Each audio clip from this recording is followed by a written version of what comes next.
Hello बच्चों, आज हम लोग एपी का वीडियो पढ़ेंगे। एपी में हम लोग सीखेंगे कि एपी के क्वेश्चन कैसे सॉल्व करें, एपी क्या होती है, कौन सी सीरीज होती है और इसमें जनरल टर्म वगैरह क्या। तो सबसे पहले एपी की अगर बात करें, एपी को बोलते हैं अरिथमेटिक प्रोग्रेशन। एपी में होता क्या है कि कोई नंबरों की सीरीज दी होगी जो एक डिफरेंस से या तो बढ़ रही होगी, किसी भी नंबर से या तो बढ़ रही होगी या घट रही होगी। देखिए एक सीरीज ले लेते हैं, जैसे सपोज करिए मैंने लिया 2, उसके बाद मैंने लिया 5, फिर हुआ 8, फिर आया 11। अब इस सीरीज को अगर हम ध्यान से देखें तो इस सीरीज में अगर मैंने 2 में 3 ऐड किया तो 5 मिला, फिर 5 में 3 ऐड करने पर मुझको 8 मिला और 8 में 3 ऐड करने पर 11। तो इस एपी को हम देख रहे हैं, इसमें नंबर क्या है 3 से इंक्रीज करता है। चलिए एक और दूसरी एपी देखते हैं। सेम नंबर से सीरीज क्या हुई, इंक्रीज हुई। नंबर सेम नंबर से ऐड होके इंक्रीज होते जा। चलिए एक और एग्जांपल ले लेते हैं। सपोज करिए मेरे पास था 20 के बाद जो वैल्यू थी वो हो गई 15 के बाद वैल्यू हो गई 10 और 10 के बाद हो गई 5 के बाद हो गई 0 और 0 के बाद हो गई -5। अब इस सीरीज में क्या पैटर्न लग रहा है, तो देखिए अगर मैंने 20 में से 5 को माइनस कर दिया तो 15 मिला, 15 में से 5 माइनस कर लिया तो 10 मिला, 10 में से 5 को अगर माइनस किया तो 5 मिला, and so on numbers minus होते जा रहे हैं। तो यहाँ हम देख रहे हैं कि -5 से क्या होता जा रहा है, सीरीज घटती जा रही है। तो नंबरों की सीरीज जो या तो सेम नंबर से बढ़ती जाए या फिर सेम नंबर से डिक्रीज होती जाए, घटती जाए, ऐसी सीरीज को बोलते हैं एपी अरिथमेटिक प्रोग्रेशन।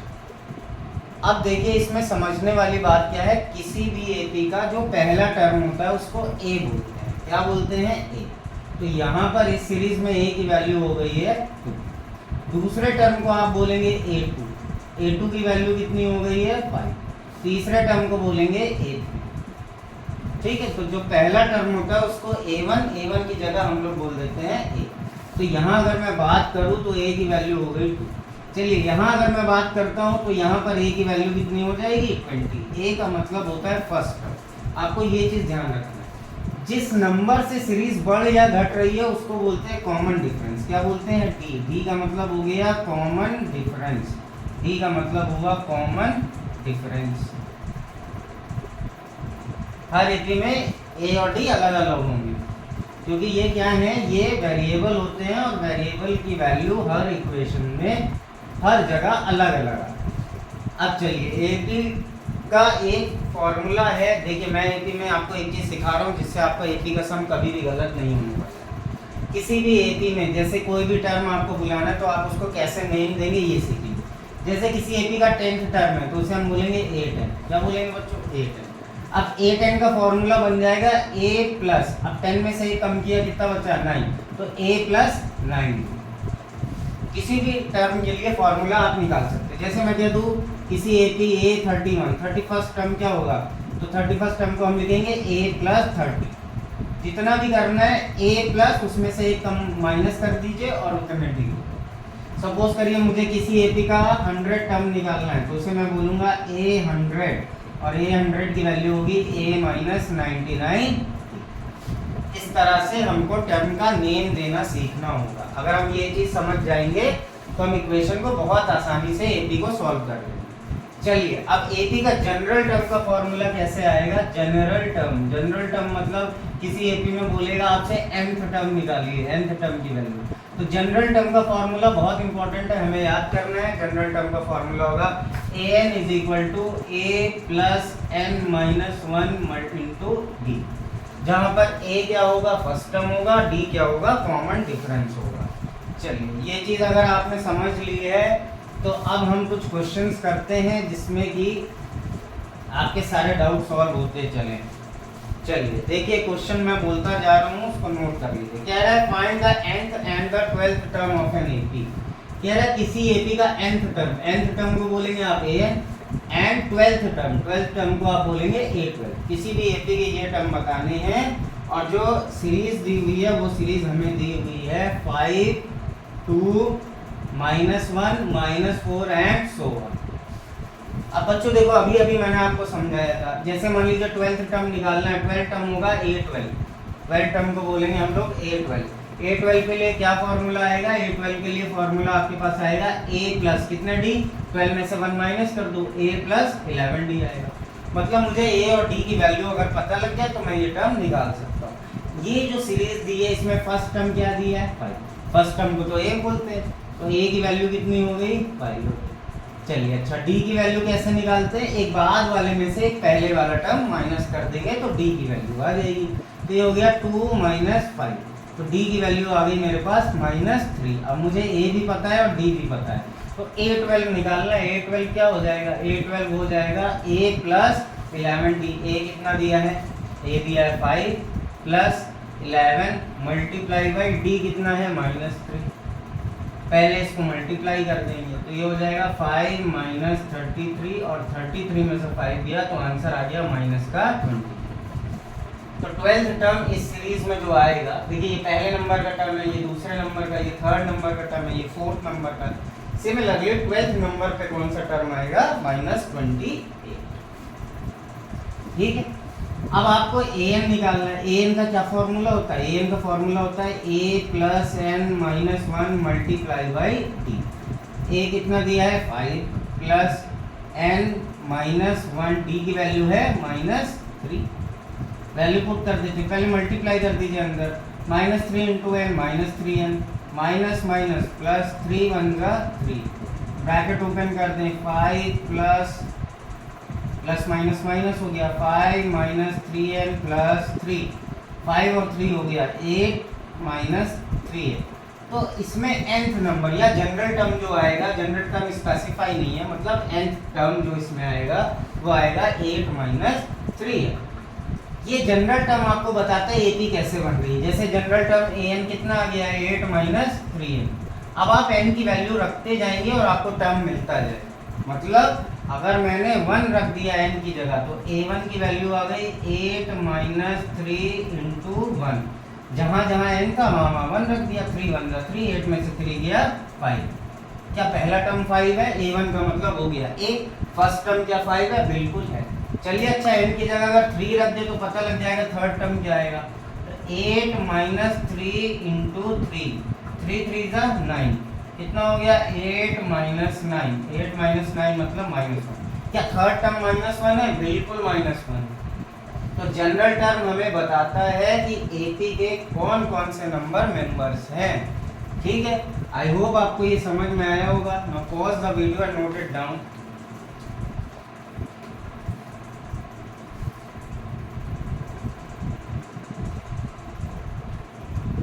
चलिए, अब आपको अगर ये टर्म क्वेश्चन समझ में आ गया है तो अब मैं आपको एक बहुत ही इंपॉर्टेंट सवाल बताने जा रहा हूँ जो हमेशा आता है, जो आपके लिए बहुत जरूरी है।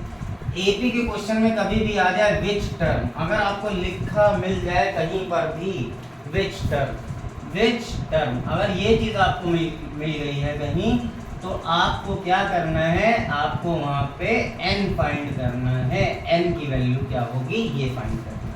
चलिए इसका एक सम देख लेते हैं, और एक सम दिया हुआ है which term of the AP, लिखा हुआ है which term of the AP, which term of the AP, और जो AP आपको दी हुई है वो दी है 3 8 13 18 डैश डैश डैश इज 78। कह रहा है इस AP में 78 किस नंबर पे आएगा, मतलब 78 किस नंबर पे आएगा का मतलब क्या हो गया, आपको 78 के लिए n की वैल्यू फाइंड करनी है। जब भी आ जाए विच टर्म तो आपको n की वैल्यू फाइंड करनी है। चलिए जब भी इस टाइप का क्वेश्चन आएगा तो आप जनरल टर्म का फॉर्मूला लगाएंगे सबसे पहले। अब उसमें मानेंगे क्या, जिस टर्म के लिए बात कर रहा है, जिस वैल्यू के लिए बात कर रहा है उसको an मान लिया जाएगा। क्या मान लेंगे, an।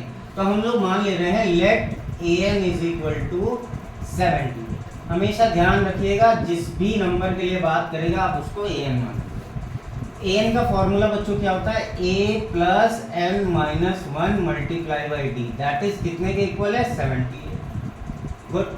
अब a का मतलब हो गया फर्स्ट टर्म कितना दिया है 3, प्लस n की वैल्यू आपको फाइंड करनी है n माइनस 1। d कैसे निकालते हैं, बाद वाले टर्म से तो एक पहले वाला टर्म माइनस कर दो। तो डी की वैल्यू यहाँ पे अगर निकालना है तो हो गया 8 माइनस 3। 8 माइनस 3 कितना आ गया 5। चलिए तो यहाँ पे डी की वैल्यू आ गई 5 इज इक्वल टू 17। अभी 5 से मल्टीप्लाई ना करिए, पहले 3 उधर ले जाइए। तो n minus 1 multiply by 5 is equal to 3 add हो रहा था, उधर माइनस होगा तो हो जाएगा 75। 5 यहाँ मल्टीप्लाई हो रहा है, उस साइड क्या होगा डिवाइड होगा। तो n minus 1 is equal to 75 upon 5। n minus 1 is equal to 15। ठीक है, n की वैल्यू कितनी आ गई 60। मतलब ये जो AP है, जैसे ये फर्स्ट टर्म है, सेकंड टर्म है, थर्ड टर्म, फोर्थ टर्म, इसी तरह से 16th नंबर वाला जो टर्म होगा उसकी वैल्यू 70। अब pause the video and note it down.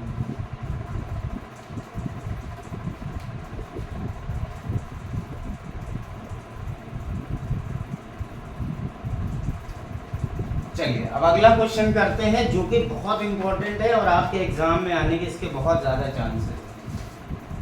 ये बोलेगा question what will be the first negative term. अब किसी भी एपी के लिए अगर आपको फर्स्ट नेगेटिव टर्म निकालना है तब आपको क्या करना है, बहुत ध्यान से देखते हैं इस क्वेश्चन को। दिया which term of the AP 53 48। एक एपी दी है मुझे 53 48 43 डैश डैश डैश। अब देखिए बहुत ध्यान से देखिए, ये एपी क्या हो रहा है, कम होती चली जा रही है। तो एक समय ऐसा आएगा इसमें पहला नेगेटिव टर्म कोई आएगा, तो क्या है वो कौन से नंबर का टर्म होगा। ठीक है, तो इस तरह के क्वेश्चन में क्या करना होता है, कोई भी एपी हो उसमें पूछ ले अगर आपसे फर्स्ट नेगेटिव टर्म, क्या पूछ ले first negative term, first negative term, तब क्या करें। देखिए यहाँ पे मैं की कंसेप्ट लिखता जा। तो फर्स्ट नेगेटिव टर्म के लिए क्या करना है, बस ये यहाँ पे स्टार लगा दिया मैंने आपके लिए। फर्स्ट नेगेटिव टर्म के लिए क्या करेंगे, फर्स्ट नेगेटिव टर्म के लिए हमेशा an मान लेंगे 0। 0 को जनरल टर्म मानना है और उसके लिए n की वैल्यू फाइंड कर देंगे और उसके आगे क्या होगा वो सॉल्व करेंगे। चलिए यहाँ पे a की वैल्यू क्या हुई जल्दी से बताइए, 53 हो गई। d की वैल्यू कैसे आएगी, 48 माइनस 53। d कैसे निकालते हैं, बाद वाले, चाहे इससे इसको माइनस कर दीजिए, ठीक है, चाहे 48 में 53 माइनस कर। तो यहाँ पर d कैसा आ रहा है, नेगेटिव। d नेगेटिव आ रहा है तभी ये सीरीज क्या हो रही है, डिक्रीज कर रही है। अब हमने an क्या मान लेना है फर्स्ट नेगेटिव टर्म के लिए 0। हम चेक करेंगे 0 के कहाँ पे आ रहा है, उसके बाद वाला टर्म फर्स्ट नेगेटिव होता है। ठीक है, और ये जो n होगा ना ये नेचुरल नंबर होगा, मतलब जो n की वैल्यू हम फाइंड करेंगे वो नेचुरल नंबर में आनी चाहिए, पॉइंट में नहीं आनी चाहिए। चलिए देखते हैं क्या होता है। चलिए an का फॉर्मूला बोल दीजिए, a plus n minus 1 into D is equal to how much, is equal to 0। a की वैल्यू हो गई 53 plus n minus 1 multiply by D, D का मतलब हो गया बच्चों यहाँ पर -5 is equal to how much, is equal to 0। 53 उधर ले जाइए, हो गया n minus 1 multiply by -5 is equal to -53। अब -5 से उधर डिवाइड कर दीजिए तो n minus 1 is equal to -53 upon -5। Minus minus cancel out हो गए तो ये आ गया 10.6। इज इट ठीक है, तो n माइनस 1 अगर 10.6 है तो n की वैल्यू हो गई 11.6। मतलब 0 किस नंबर पे आ रहा है, 11.6। कहने का मतलब ये है कि इस सीरीज में 0 आया नहीं होता, इस सीरीज में आगे जाके 0 नहीं मिलेगा। ठीक है, और हम 0 के लिए हमेशा फर्स्ट नेगेटिव टर्म हमें निकालना है तो हम 0 चेक कर लेते हैं। कहने का मतलब ये है कि 0 आया 11.6 नंबर, 0 के लिए n की वैल्यू आई 11.6। अब 11.6 के जस्ट बाद कौन सा नेचुरल नंबर आएगा, 11.6 के बाद जो नेचुरल नंबर आएगा वो आएगा 12।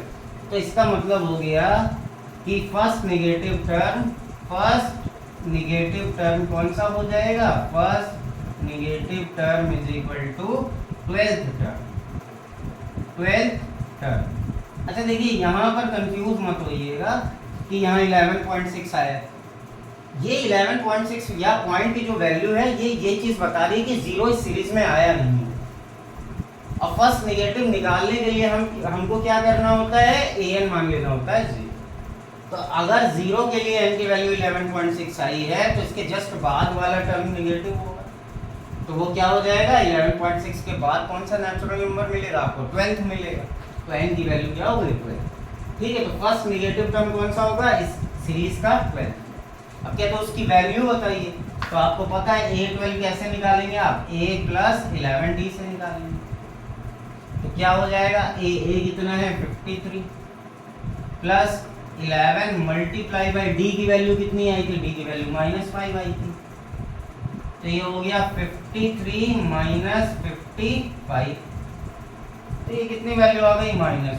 मतलब पहला नेगेटिव टर्म कौन होगा इस सीरीज का, -2। अब pause the video and note it down. चलिए अब अगला क्वेश्चन करते हैं। बहुत ही अच्छे अच्छे क्वेश्चन इसमें दिए हुए हैं, आप लगाइए, जो भी आपको नहीं समझ में आए वो आप कमेंट करिए, पूछ सकते हैं। और यहाँ पर मैंने आपको स्पेसिफाई की है की कंसेप्ट, जितने भी इंपॉर्टेंट कंसेप्ट है इन्हीं पे बेस संबंधित। चलिए क्वेश्चन मुझसे कह रहा है find the 31st term of an AP. 31st term को हम लिखेंगे A31। कह रहा है 31st टर्म की वैल्यू बताइए, ठीक है। whose 11th term is 38। कह रहा है इसका 11th टर्म जो है वो है 38। किसी एपी का 11th टर्म है 38 और उस एपी का 6th टर्म है 63। 6th टर्म है 63, सॉरी 6th टर्म दिया हुआ है 73। वैल्यू लिखना सही है वरना आंसर नहीं आएगा, गलत हो जाएगा। तो find the 31st term of an AP whose 11th term is 38 and 6th term is 73। चलिए कोई एपी थी जिसका 6th टर्म 73 है और 11th टर्म 38 है और हमको फाइंड करना है इसका 31st टर्म। देखिए हमको एक चीज तो पता है भाई, किसी भी एपी का 31st टर्म कहलाएगा A प्लस 31 में से 1 माइनस किया A प्लस 30। मतलब मुझे A पता लग जाए D पता लग जाए तो मेरा काम हो जाएगा। चलिए जो वैल्यू दी हुई है उनको देखते हैं। A11 मतलब 11 टर्म दिया 38। 11 टर्म को क्या लिखेंगे हम लोग, A plus 10D। A plus 10D कितना दिया है 38। और यहाँ से A6 का मतलब हो गया A plus 5D। A plus 5D कितना दिया है 73। चलिए इक्वेशन 1 हो गया, ये इक्वेशन 2 हो गया, इन दोनों को सॉल्व कर लेते हैं। तो इक्वेशन 1 था A plus 10D is equal to 38 और इक्वेशन 2 दिया है A plus 5D is equal to 73। इन दोनों को सॉल्व करते हैं। क्या करें भाई, ये भी पॉजिटिव तो सब्ट्रैक्ट कर देते हैं। क्या कर देते हैं, subtract. Minus minus minus cut गया, 10D माइनस 5D हो गया 5D। देखिए अब नीचे वाले का साइन माइनस हो गया। अगर ये चीज़ नहीं आती क्लास 9 की है तो बताइए, इसका भी एक वीडियो आपको प्रोवाइड हो जाएगा। 38 माइनस 73 करना है भाई। 13 में से 8 गया बचा 5, यहाँ बचेगा 6, 6 में से 3 गया 3 और साइन कैसा आएगा माइनस, क्योंकि अब 73 की वैल्यू नेगेटिव हो गई। तो यहाँ से D की वैल्यू हो जाएगी -35/5। D की वैल्यू मिल गई -7। D की वैल्यू किसी इक्वेशन में पुट कर देते हैं, फ्रॉम 2 तो A मिल जाएगा। फ्रॉम इक्वेशन 2 इक्वेशन 2 क्या था, A plus 5D is equal to 73। A की वैल्यू कितनी आई है बच्चों, A की वैल्यू आई है, निकालनी है। चलिए A plus 5 into D, 5 into D का मतलब हो गया 5 इंटू -7 इज इक्वल टू 73। 5 7 का 35, तो A minus 35 is equal to 73। A की वैल्यू कितनी आ जाएगी 73 प्लस 35। तो यहाँ से जो फर्स्ट टर्म है, फर्स्ट टर्म जो A है उसकी वैल्यू मिल गई 5 और 3 8 एंड 7 एंड 3 10। A आ गया 108। अब now we have to find 31st term. 31st term will be A31 और क्या फॉर्मूला बनेगा, नाम रखना सीख लिया ना इसका हम लोगों ने, A प्लस 30D। A की वैल्यू कितनी है 108 प्लस का 30 multiply by D। D was minus का। चलिए इन दोनों को पहले मल्टीप्लाई करते हैं। ये कितना हो गया 108 माइनस 210। ठीक है, इसको अब हम लोग सब्ट्रैक्ट कर देते हैं तो ये आंसर आ जाएगा माइनस का 102। ठीक है, सही है। तो मुझे 31st टर्म भी मिल गया। Now pause the video and note.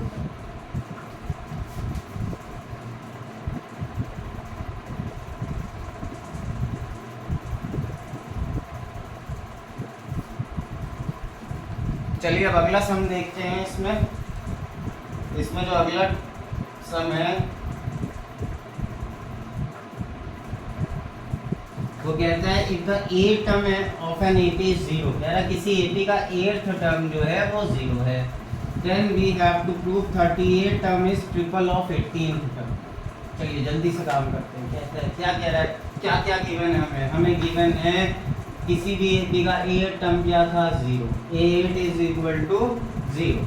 Then we have to prove करना है, टू प्रूव जो इसका 38 टर्म है is equal to triple of, triple का मतलब 3 से multiply, triple of x 18 term, 18 term को लिखेंगे A18, ये प्रूव करना है। चलिए पहले A8 अगर 0 है इसका मतलब हो गया A प्लस 70, A8 का मतलब हुआ A plus 70 is equal to 0। तो यहाँ से A की वैल्यू क्या मिल गई माइनस का 70।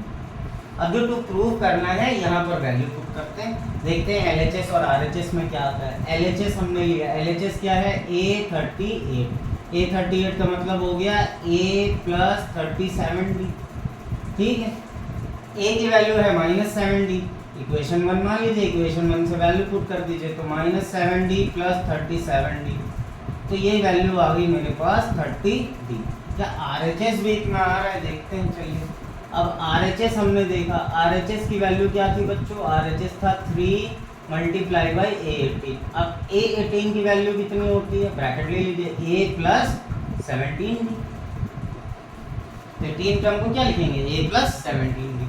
अब A की वैल्यू आप यहाँ पुट कर दीजिए, A की वैल्यू कितनी है, A की वैल्यू है माइनस 7D, तो ये हो गया माइनस 7D प्लस 17D।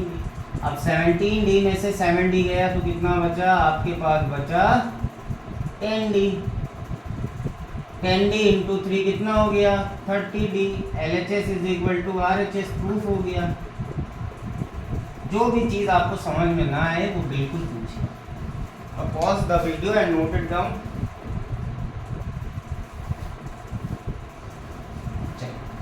इसको रब करते हैं और अगले क्वेश्चन पे आते हैं। अगला क्वेश्चन जो हमसे कह रहा है, find the number of natural number between 101 and 999 which are divisible by both 2 and 5। कह रहा 101 और 999 के बीच में ऐसे कितने नंबर हैं जो 2 and 5 दोनों से डिविजिबल, ठीक है।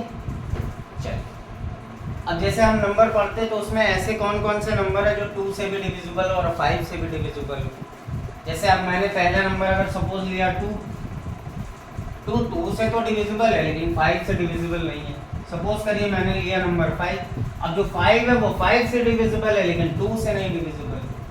पर एक नंबर आया जब इन दोनों को मल्टीप्लाई कर दिया, क्या है 10।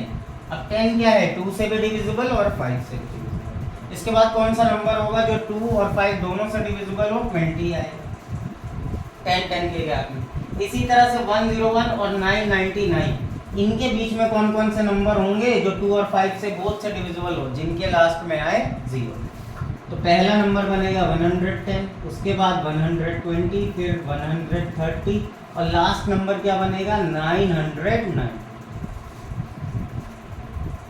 तो ये पहला नंबर था 101 और 999 के बीच का जो 2 और 5 दोनों से डिविजिबल है। ये दूसरा नंबर है, ये तीसरा नंबर है। ऐसे कितने नंबर है, तो हाउ मेनी टर्म या विच टर्म जब भी आ जाए तो n की वैल्यू फाइंड करनी है। तो मैं अगर ये निकाल लूँ कि 990 के लिए n की वैल्यू क्या है तो मुझे पता लग जाएगा कि कितने नंबर डिविजिबल है।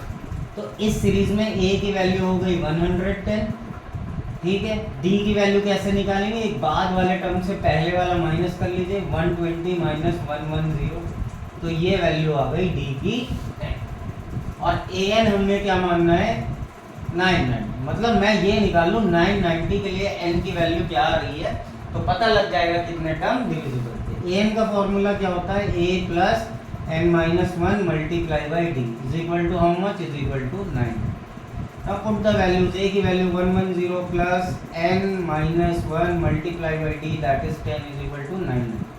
ये अंदर मल्टीप्लाई नहीं करिए, जल्दी काम करिए, इसको उधर ले जाएंगे 110 990 में माइनस होगा तो n minus 1 multiply by 10 is equal to 990 में से 110 माइनस करेंगे तो बचेगा 880।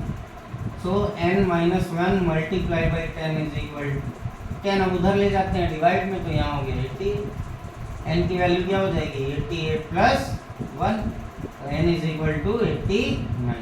मतलब टोटल 89 टर्म्स हैं 101 और 999 के बीच में जो 2 और 5 दोनों से divisible. Okay. Okay, now note it down बच्चों।